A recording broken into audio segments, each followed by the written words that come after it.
जनवरी 2021 को भारत की राजधानी दिल्ली में हिंसा हो रही है तो मुझे एक शख्स की याद आ रही है जो सिर्फ 2 जोड़ी कपड़े पहनकर बड़े बड़े आंदोलन करता था, जो अहिंसा के लिए एकदम कट्टर था, जिसका नाम महात्मा गांधी था।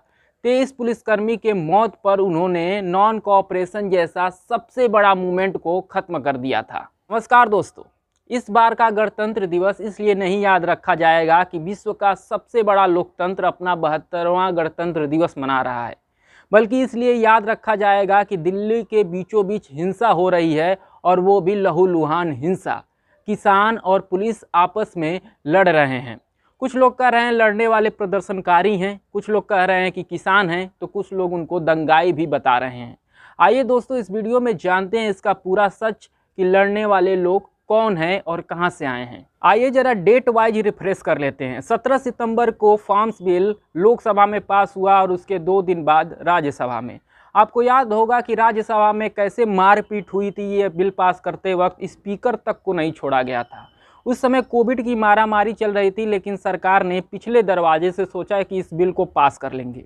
लेकिन बिल में ऐसी 4 चीज़ें थी जिसके वजह से किसान संगठनों ने प्रोटेस्ट करना शुरू कर दिया और धीरे धीरे दिल्ली के बॉर्डर पे आने लगे। क्या थे वो 4 चीज़? सबसे पहली चीज़ थी कि एपीएमसी के अलग में एक मार्केट बनाना चाहती है सरकार, और उस मार्केट में वो सारी सुविधाएं नहीं दी जाएंगी जो एपीएमसी में मिलती थी। एपीएमसी में सबसे बड़ी सुविधा एमएसपी की मिलती थी, और जो नया मार्केट सरकार खड़ा करेगी उसमें एमएसपी नहीं मिलेगी। पहला पॉइंट तो ये था। दूसरा पॉइंट ये था कि अगर कहीं पर भी किसानों के बीच में मतभेद होता है, जिनसे खरीद की जा रही है, बिक्री की जा रही है, तो किसान कोर्ट नहीं जा सकेंगे। क्यों भाई? किसान देश में नहीं रह रहे हैं कि वो कोर्ट नहीं जा सकेंगे। तीसरा इसमें दिक्कत ये था कि जो खरीदने वाला आता है वो सिर्फ पैन कार्ड पे ही आके आपका फसल खरीद सकता है, और इसमें किसानों को दिक्कत थी कि कोई भी आकर मेरा फसल खरीद लेगा, पैसा नहीं देगा। जैसे बहुत लोग बड़े बड़े उद्योगपति बड़े बड़े बैंक का पैसा लेकर विदेश चले जा रहे हैं, वैसे कोई हमारा भी पैसा लेकर विदेश जा सकता है। और चौथी सबसे बड़ी समस्या कि मिडिल मैन को सरकार गायब कर रही थी।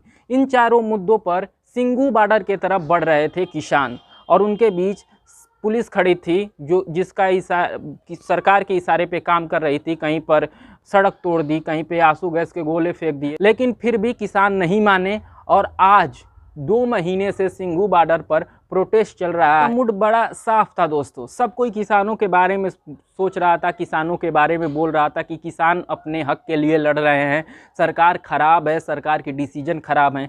लेकिन आज जो हुआ दोस्तों, उससे यह लग रहा है कि अब देश का मूड बदलने वाला है, क्योंकि प्रदर्शनकारी लाल किले के पास गए, लाल किले पर जाके केसरी झंडा फहराया। तिरंगा फहराते तो कोई बात भी होती, केसरी झंडा फहराया, इसका मतलब वो देश से हट के कुछ बात कर रहे थे।